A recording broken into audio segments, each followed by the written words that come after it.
Good evening, dear learners. This is your educator Rashi Poddar for UGC NET Paper 2 English. Our today's session is based on important writer series in which this is our first writer that we need to learn about, W.B. Yeats.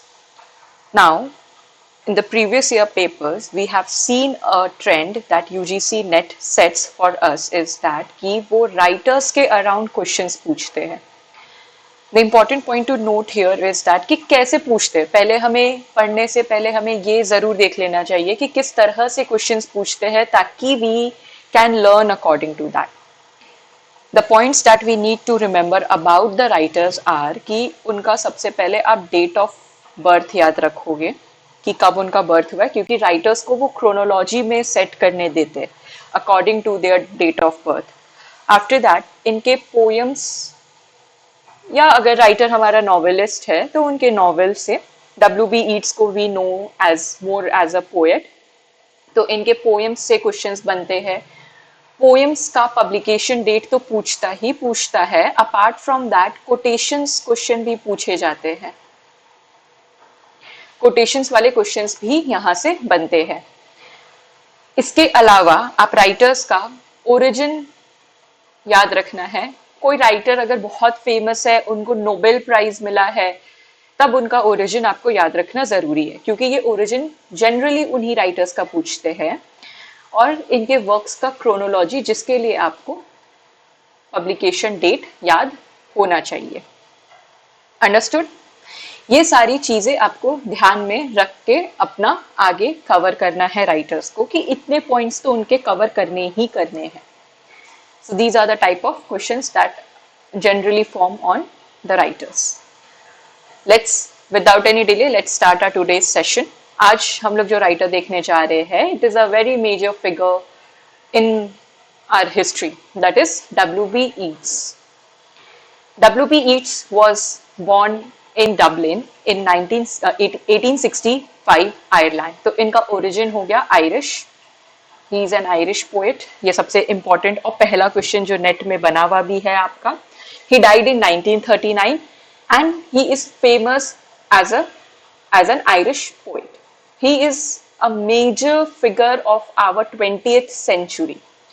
Modern age के writer है, ये 20th century से belong करते हैं. He is associated with Irish literary revival. Now ये Irish literary revival जो है, आपको सबको को ये तो जरूर मालूम होगा कि like Britishers colonized India and several other parts, वैसे ही इन्होंने आयरलैंड को भी किया था colonize. तो जब आयरलैंड में कॉलोनाइजेशन चल रहा था तो Irish literary revival was an important movement against that. तो W.B. Yeats उसमें बहुत ज़्यादा इम्पॉर्टेंट रोल प्ले करते हैं. He even talks about his tradition, culture, mythology, mysticism regarding this only. ये अपने पर्टिकुलर कंट्री के आइडियोलॉजी को, कंट्री के ट्रेडिशन को काफी ज्यादा प्रमोट करना चाहते हैं. This is the reason, the colonisation is the reason why he wants to do it. So he is associated with Irish literary revival. He co-founded Abbey Theatre in 1904. इन्होंने पूरा एक Abbey Theatre which is related to Irish literary revival found किया है in 1904. अब ये सारे important points है, keywords याद करते चलना है and date also. He is influenced by Irish folklore. ये अपने Irish tradition को बहुत ज़्यादा प्रमोट करते हैं. माइथोलॉजी, सारे के सारे आयरिश माइथोलॉजी को ये प्रमोट करते हैं. Mysticism, he is too influenced by mysticism. That is why he got connected with Rabindranath Tagore as well, and he wrote the preface for Gitanjali at that time. इनके works में आपको काफी ज्यादा politics related topics देखने को मिलेंगे, क्योंकि Irish literary revival के कारण and specially due to Maud Gonne. Now Mordaunt is the lady for which like W.B. Yeats was crazy. He had a crush on her. बहुत बार प्रपोज किया, 4 बार इनको प्रपोज किया. 4 times he got rejected. Then after Mordaunt की शादी हो जाती है, she had a daughter with someone else. जब वो daughter थोड़ी बड़ी होती है तो W.B. Yeats proposes to her even to her as well, उनकी daughter को. तो मॉडगॉन से काफी ज्यादा इन्फ्लुएंस है. इनके पोइट्रीज में भी आपको मॉडगॉन का इन्फ्लुएंस बहुत दिखेगा. बहुत जगह मॉडगॉन को इन्होंने डायरेक्टली एसोसिएट किया है, उनके बारे में बताया है. इनको नोबेल प्राइज मिला है 1923 में, which is the most important point. I am saying the most important point, क्योंकि इससे बहुत क्वेश्चंस बनते हैं और ज्यादा क्वेश्चंस बनते हैं इनसे। He started the Irish literary revival movement, किसके साथ स्टार्ट किया? जे एम सिंच, लेडी ग्रेगोरी। ये क्वेश्चन आया हुआ है नेट में, रीसेंट साइकिल में एकदम डायरेक्ट क्वेश्चन बना हुआ है। आपको याद रखना है, James Synge and lady Gregory के साथ इन्होंने स्टार्ट किया था। And he wrote the preface for Gitanjali in 1913। इनके वर्क्स में हमें कुछ थीम्स देखने को मिलते हैं जिसके बारे में हमें पता होना चाहिए, ताकि इनके पोएम्स से रिलेटेड कभी स्टेटमेंट बेस्ड क्वेश्चन भी आएगा तो वी कैन सॉल्व इट। इनके वर्क्स में आपको आयरिश नेशनलिज्म एंड आइडेंटिटी को लेके काफी ज्यादा डिस्कशन दिखता है, because he was a nationalist as well. इन्होंने ब्रिटिश कोलोनियलिज्म के अगेंस्ट फाइट किया है, तो ये आयरिश नेशनलिज्म काफी ज्यादा दिखेगा। आइडेंटिटी के बारे में बहुत दिखेगा। Love and unrequited passion, obviously this is because of Maud Gonne, उनके कारण ये थीम देखने को मिलता है। एक्सटेंसिवली मिथ को सपोर्ट करते हैं ये, मिस्टिसिज्म एंड सिंबॉलिज्म। ये वाला पॉइंट आपको याद रखना है, because recently in NET a question was there, you have to identify the writers who were symbolist, और वहां पे W.B. Yeats का भी नाम था। So you need to remember that he was a symbolist and not an imagist. ये imagism को नहीं सपोर्ट करते हैं, like T.S. Eliot, he supports symbolism. इनके वर्क्स में आपको कॉन्फ्लिक्ट देखने को मिलेगा बिटवीन बॉडी एंड सोल। इनका स्पेसिफिकली एक पोएम है सेलिंग टू बाइजेंटियम, जिसमें ये यूथ एंड ओल्ड एज का कंपैरिजन करते हैं। ये बॉडी और सोल, मिस्टिसिज्म का थीम ही आपका बॉडी एंड सोल पे आता है, तो वो सारी चीजों की बात करते हैं। ये यूथ एंड ओल्ड एज पे इनका पोएम्स जो है काफी फोकस करता है। इनका एक सीक्वल पोएम भी है बाइजेंटियम, लाइफ एंड डेथ के ऊपर भी ये काफी बात करते हैं। इनके वर्क्स में आपको एक disillusionment with modernity and politics का थीम देखने को मिलेगा। आर्ट वर्सेस रियलिटी की बात करते, again this theme is very prominent in the poem sailing to Byzantium. Permanence versus change का बात करते हैं ये सोसाइटी में। तो his overall work was too influenced by what was going in his country at that time. इनके कुछ major works है which you need to remember, यहाँ क्रोनोलॉजी में दिया हुआ है, and you need to remember it in chronology, क्योंकि इससे क्रोनोलॉजी सेट करने के क्वेश्चंस आते हैं। नाउ आप लोग पूछोगे कि ma'am chronology it is too tough to remember, कैसे करे? सिंपली क्रोनोलॉजी में ही पढ़ने का आदत रखिए, because when you will sit for the paper you might not be able to recall the exact publication date, but you will be able to recall the chronology, the order in which you have read. Okay, पहले मैंने ये पढ़ा था, then ये पढ़ा था. There are some poems of him which you need to read as well. आप उसको लाइन बाय लाइन आपको उसको रीड करना है, पढ़ना है उस पोएम को, उस पोएम के बारे में पढ़ना है आपको. The first poem of his is The Lake of Inns Free, 1890 का वर्क है इनका. No Second Troy is about 1910. इसमें इलियट से रेफरेंस लिया गया है, जिसमें ट्रॉय का पूरा स्टोरी है, उसके बारे में बात होता है. The Second Coming, the most important work, NFT. The Second Coming इनका वर्क है 1919 का, जिसमें ये रिवाइवल की बात कर रहे हैं, रीबर्थ की बात कर रहे हैं. And the title is also reference of Bible, biblical title है हमारा, rebirth of Jesus Christ, that is the second coming.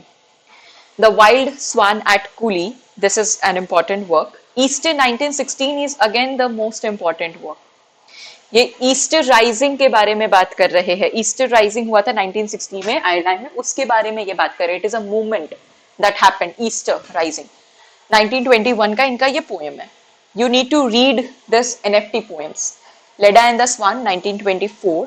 Among School Children 1926, which is about a group of children he saw going to school while he was sitting on a bench, and he wrote a poem about that. Sailing to Byzantium is a very important poem. इसमें से statement based questions बनता है आपका. Byzantium is the sequel to Sailing to Byzantium. Byzantium is a place of holiness. जब ये हमारा poem start भी होता है, इनफैक्ट ये बताते हैं कि we are going to a very far away place, जहाँ पे which is a country for old man, and old man needs peace. वो Byzantium culture, city rich in art and culture, that is Byzantium. Adam's curse इनका work है, which is based on the story of Adam and Eve, A Prayer for My Daughter. These are the few poems that you need to remember with the publication date at any cost. And the NFT marked poems you need to read as well. After that, इनके कुछ poetry collections भी हमें पता होना चाहिए जो पूछा जाता है. The tower, this is the most important poetry collection of W B Yeats. W B Yeats का पूरा नाम है William Butler Yeats. This is the full name of W B Yeats. इनका सबसे फेमस पोइट्री कलेक्शन है the tower, which was published in 1928. इसके अंदर कौन कौन से पोएम्स पब्लिश हुए, you need to note that down. The winding stair इनका नेक्स्ट पोइट्री कलेक्शन है 1933 का, एंड न्यू पोएम्स 1938. कुछ इंपॉर्टेंट पॉइंट्स और है हमारे पास यहाँ राइटर के जो आपको याद रखने. Like in his early poetry we see the influence of writers like John Keats, William Blake and Wordsworth. Now if you are preparing for the exam, you must know, or if you are even related to English literature, you must know that these poets are the romantic poets. They belong to the romantic age. इनकी poem में आपको romanticism का theme बहुत ज्यादा देखने को मिलता है. तो स्टार्टिंग अर्ली लाइफ के जो विलियम डब्ल्यू बी ईट्स के पोएम्स है, they were influenced by these writers. Now from 1990 इनके पोएम में आपको एक मोर फिजिकल, रियलिस्टिक और पॉलिटिसाइज्ड थीम देखने को मिलेगा. इनका पोइट्री ग्रू गया. उस टाइम पे ये सिंबलिस्ट मूवमेंट से भी एसोसिएट होते हैं, इसीलिए यहाँ पे इनके पोइट्री में आपको एक मोर मेच्योर थीम देखने को मिलेगा. ये एक सिंबलिस्ट पोएट है और ये extensively elusive imagery and symbolic structures का यूज करते हैं अपने पोएम्स में. And in all his poems this is the story. Unlike the modernist, ये मॉडर्निस्ट राइटर्स से काफी डिफरेंट है. He is a modern writer but he is a very different kind of modern writer. Modern writers जो है वो free words के साथ काफी ज्यादा एक्सपेरिमेंट कर रहे थे अपने वर्क में. बहुत ज्यादा फ्री वर्स में लिखने का ट्राई कर रहे थे क्योंकि उनका मोटिव ही यही था. लेकिन डब्ल्यू बी ईट्स जो है वो अपने ट्रेडिशनल फॉर्म को, जैसा एक पोइट्री होना चाहिए वैसे एक ट्रेडिशनल फॉर्म को फॉलो करते हैं. इनका सबसे पहला पब्लिश्ड पोएम है song of the fairies with the second song of the fairies. इनका सबसे पहला रिटन वर्क है. इसका नाम याद रखना जरूरी है. It can be asked directly. And इनका जो सेकेंड पोएम है दैट इज वॉइसेस. ये दोनों पोएम 1885 में पब्लिश होता है आपका. अपार्ट फ्रॉम दैट इनके कुछ मेजर प्लेज हैं. इन्होंने प्लेज काफी कम लिखे अपने लाइफ में, बट एक बार क्वेश्चन बना हुआ है इन पे, इनके प्लेस को आइडेंटिफाई करना था, इसीलिए हम लोग इनके इंपॉर्टेंट प्लेस देख लेंगे. प्लेस सिर्फ पब्लिकेशन डेट और नाम एज ऑफ नाउ याद रखना है. At the hawk's well, the countess Cathleen 1892, the land of heart desire 1894 and the resurrection. ये इनके इंपॉर्टेंट प्लेस है. क्या क्या पॉइंट्स, की पॉइंट्स आपको याद रखना है. I hope that you remember and study according to that. सारे राइटर्स पढ़ना जरूरी नहीं होता है. हमेशा एक पॉइंट याद रखना है, सारे राइटर्स को नहीं पढ़ना. कुछ सेलेक्टेड इंपॉर्टेंट राइटर्स होते हैं जिन पे क्वेश्चंस बनते हैं. जब किसी कोई स्टार्ट करता है इसके लिए प्रिपरेशन नेट के लिए, तो उनको लगता है कि ओ माय गॉड सारे राइटर्स को पढ़ना जरूरी है, कौन सा राइटर आ जाएगा, we don't know this that. But it is not mandatory to learn every writer, to read every writer. There are selected writers that you need to study about. I hope that you all have noted the important points from this session. I would like to end the session here and have a lovely day, learners.